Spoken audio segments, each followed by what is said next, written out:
こんにちは、カズマです。動画をご覧いただきありがとうございます。5月7日水曜日、時刻は夕方の5時半を回りました。今日も健やかな天気でいいですね。昨日はずっと雨が降っていたんですけれども、今日はご覧の通り、もう雲一つなく快晴です。で、ちょっとこれ、画面上ではちょっと映らないかもしれないけれど、これね、うっすらと今、月が見えるんですよね。それだけに今日はもうすごい天気がいいですね。うわー、トンビが意外と低空で飛んでやがる。そう、トンビってたまにすごい低空飛行で飛ぶことがあるんですよ。食べ物とかそういうものを持っていたりすると、トンビが襲いかかってくることがあるんで、そこは気をつけた方がいいですね。今日何の話をしようか考えていたんですけれども、僕がサブスクに入らない件について話そうと思います。あくまでもこれは僕個人の主観と見解に基づいて話す内容となります。簡単に言えば、素人目線の、一個人の意見として、留めていただければ幸いです。ここで言うサブスクっていうのは、一般的には皆さんがよく使っているであろう、ネットフリックスやアマゾンプライムとか UNEXT や、それ以外にもいろいろあると思います。Spotify や Apple Music とか、いろんな類のものがあるんですけれど、その映像配信や音楽配信とか、そういう、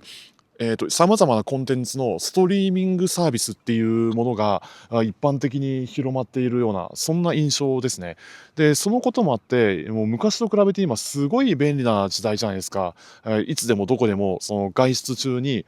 スマートフォンで映画を見たり、アニメを見たり、ドラマとか、あとはずっともう通勤通学中の間でも音楽聴き放題っていうような、もうそれぐらい便利なもので溢れている、もうすごい時代になりましたよね。最近ではチャット GPT を含む生成 AI がすごい充実していて、なんていうんですかね、イラストとかそういうものも AI に頼めば、もう一瞬で描いてくれる、そういう機能もついてますよね。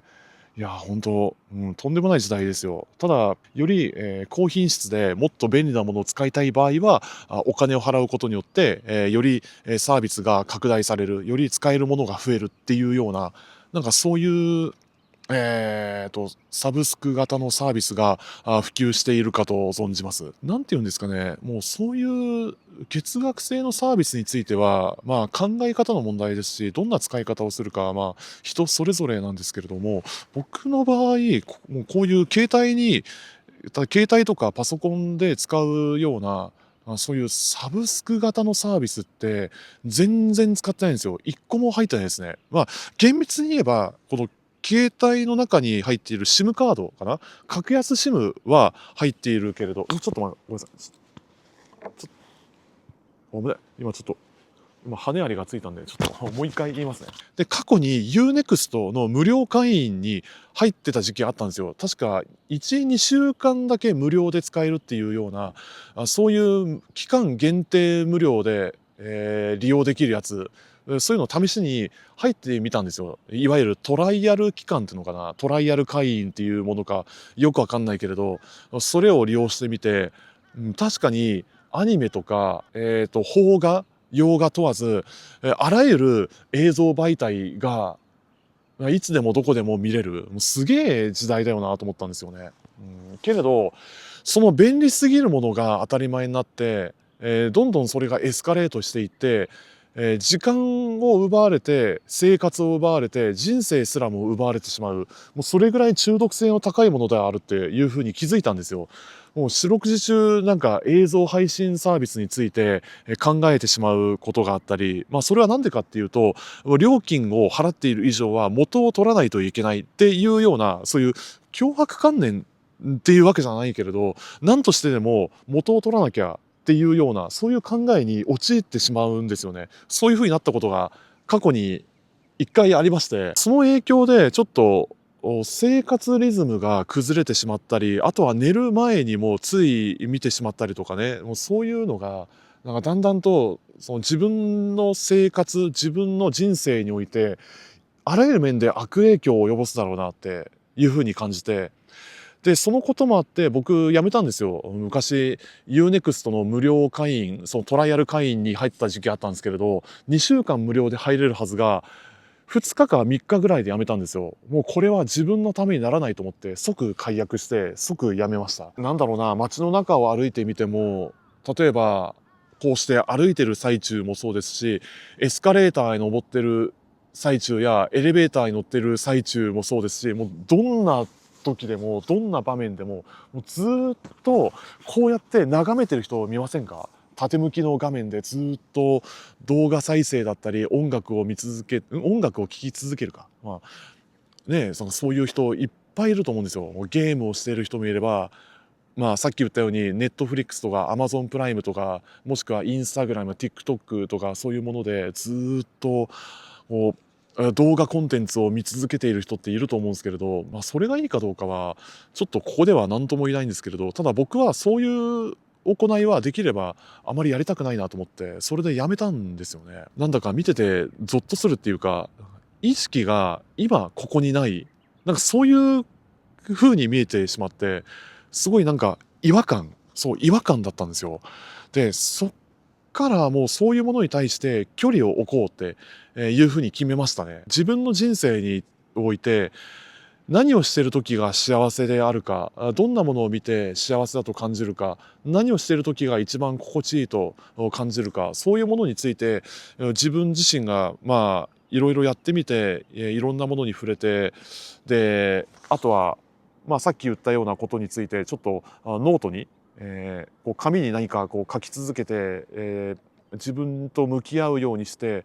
過ごしてみた結果、さっき言ったようなそういうサブスク型のサービスはもう不要であると判断しました。なので今ではもう全く利用しないですね。だから今の時代 YouTube もそうですし、ABEMATV だって無料で、見ることができるんですよ。あとは Spotify だって、まあ、広告はついてしまうけれど、無料で音楽を聴くこともできますし、それこそポッドキャストだって、リアルな感じの音声配信、個人で簡単にラジオ配信ができるっていうような、そういうサービスが充実してるんで、お金をかけなくても楽しめる方法がたくさんあるんですよね。なので自分の場合は別にそこまでお金かけなくてもいいかなっていうふうに、そう思った次第です。っていう感じですかね。ちょっとごめんなさいね。風が少し強くなったんで一旦止めます。はい、こういう感じでちょっと今、カメラの向きを少し変えてみました。で、さっき、まあ、先ほども話したように、その映像配信サービスに入っていなくても楽しめるものは今の時代いくらでもありますし、必ずしもそれに入らないといけないっていう理由は特にないわけでして、わざわざお金払わなくても楽しめるものはたくさんあるわけでして、で、それよりももっと他に目を向けるべきことがたくさんあるといえばあるじゃないですか。まあ別にですね、どんなものに対して魅力を感じるか、どんなものに対して関心を持つかとか、まあそういった考え方についてはまあ人それぞれですので、何とも言えないんですけれども、別に自分の場合は、まあそれに入ってなくても十分に楽しめるものがたくさんあれば、まあ今日みたいにこうやって散歩をしている、もうそれだけでも十分幸せっていうふうに感じるんですよね。何を思っての幸せであるか、どんなものに対して幸せだと感じるかは、まあ、人それぞれですので、ここではどっちが良くてどっちが悪いかっていうのは別に言うつもりはないけれど、最後になりますが、まあ、僕がそのサブスクに入りたがらない理由としては、たかが数百円、もしくは1000円か2000円ぐらいのお金を毎月払い続けるってなったとして、1個だけ入るんだったらまだしも、それが、そのサブスクに加入しているものが、2個か3個、4個、それが5個、10個、20個っていう風に入り続けてしまうと、そのたんびに毎月支払う金額が増えてしまうんですよね。毎月の支出がもうどんどん増えていって、サブスク1個あたりの料金が数百円もしくは1000円か1500円ぐらいかかるとします。それが合計10個、それぞれ異なるものが10個入ってるとします。とんでもないですよ。もう月額料金が、もう1万円とか、1万5千、2万とか、下手したら3万円近くまでかかってしまう恐れがあるんですよ。それぐらい危険なんですよね。まあ危険というか、中毒性があるわけですし、いつでも簡単に契約できる。で、いつでも簡単に解約できる。まあ、そのお手軽さと自由度が影響して、で、昨今のネットフリックスとか、Amazon プライムとかそれ以外にもそういう簡単に入れるコンテンツ、そのサブスク型のサービスがどんどん広まってる、もうどんどん増えていってると思うんですけれど、ただその手軽さというものがどんどんエスカレートしてしまうと、もうどんどん支払うものが増えていって、その毎月の支出が増えていって、でそれが家計に圧迫していって、お金が貯まるはずが大して貯まっていない、それどころが毎月支払う金額がどんどん増えている。で結果的には金欠になってしまったりとか、あとは私生活における、どんな場面でももうずっと四六時中見続けてしまったりとか、それが休憩時間中とか、あとは寝る直前にもずっと見続けてしまって、気がついたら夜の2時か3時までずっと見続けてしまう。で毎朝起きるたんびに疲れが残っていたりとか、あとは人によっては肩こりとかその頭痛とかその眼性疲労だったり、いろんなものが影響してくるわけですので、そういう生活リズムにおいてそういうサブスクに入っている自分を想像してみるとね、ちょっと自分の場合は入るべきでないなと思ったんですよ。これは仮の話なんですけれども、もし僕がさっき言ったようなサブスク型のサービスに入っていた場合、間違いなく引きこもってしまうと思うんですよね。現時点で何にもしなくなってしまうであったり、それこそ今みたいにこうやって YouTube を続けることとか、あとはノートをやることだったり、それ以外にも個人発信とか何らかの創作活動に取り組むことすらしなくなってしまう。で過去の自分はそれこそゲームばっかりやっていた時期がありまして、プレステ2やプレステ3のゲームを延々とやっていて、もうそれこそ廃人とまではいかないけれども、廃人に匹敵するぐらいものすごいゲームにのめり込んでいた時期があったんですよね。もうひどかったですよ。もう一時期ちょっとすごいもう憂鬱な気分に悩まされて、その現実逃避のような勢いでものすごいゲームにのめり込んでいた時期があったんですよ。あの時期に関してはほんとね、家族にはすごい迷惑かけた。特に実家の両親に対してはものすごい迷惑かけましたね。なので、そういったずっと家に引きこもるようなことをしたりとか、または体はここにあるのに、もう心がインターネットの世界に結びついている。意識が今ここにないような、そういうちょっと現実離れというか、だんだんとおかしな感じになってしまう。そう自分の心と魂がインターネットの世界にずっと入り浸っていて、なんだかもう現実とネットの世界との境界線、それがもう曖昧になってしまうような、もうそれぐらいちょっと中毒性の高いもの、それに依存すればするほどもう取り返しのつかないことになってしまう、そういう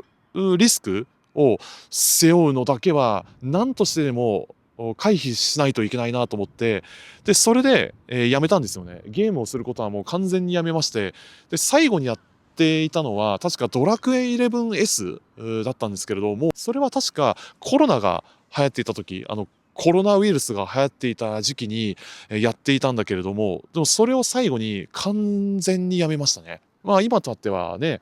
こうやって、外に出て積極的に体を動かすことに、力を注ぐというか、そういう物事に対して目を向けるようになりましたね。ミニマリズムと出会うことによって、生活リズムや毎月の支出を見直すことや、あとはこうやって毎日着続けるその洋服を少なくすることであったり、それ以外にもね、いろんな面で、見直す機会が増えるようになりましたっていう感じですかね。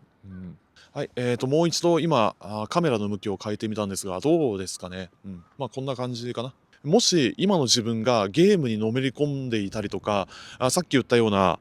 映像配信や音楽配信のサブスクに依存していたとしたら、多分今の僕はここにいないかもしれません。それこそ日本国内を旅する、または海外を旅するっていうような経験だって今頃全くなかったかもしれないし、それこそ日本以外の国に対する関心を抱くこともなく、もう何に対しても興味を持たない、今さえ良ければそれでいいっていうような、もうそういう感じで自堕落な生活を送っていたかもしれないんですよね。補足として付け加えたいことがあるんですけれども、例外としてさっき言ったような Amazon プライムまたは Netflix といった映像配信サービスについて、加入する場合があるかもしれません。これは例外中の例外なんですけれども、これについては例えば僕がもし足を怪我したりとか、もしくは病気か何かの理由で、入院せざるを得なくなった場合については、期間中だけ契約するかもしれません。もしかしたらそれについては2週間とか1ヶ月間だけ契約するっていうような、本当にもう短期間だけ、利用する。で、その翌月の更新するタイミング、その更新する前の段階で解約するようにすれば、実質1ヶ月分だけで、充実したものを楽しめる、そういう使い方をするときはもしかしたら来るかもしれません。これはあくまでも例外中の例外ですので、その後もずっと契約し続けるつもりは一切ありません。そんな感じですね。はい。というわけで、他にも話したいことはいくつかあるんですけれども、そろそろね、もう時間ですので、この辺で終わりにしたいと思います。今回の話については、また時期を改めて同じような話をする機会が出てくるかもしれません。それについてはまたリマインドというか、見直しというか、そのことも兼ねて、また時期を改めて、今回のサブスクに関連する話をしてみようかなというふうに思います。というわけで、そろそろ終わりにしたいと思います。最後まで見ていただきありがとうございます。今後ともよろしくお願いします。もし今回の動画がいいなと思いましたら、グッドボタンとチャンネル登録をしていただけると嬉しいです。それでは次回お会いしましょう。ありがとうございました。さようなら。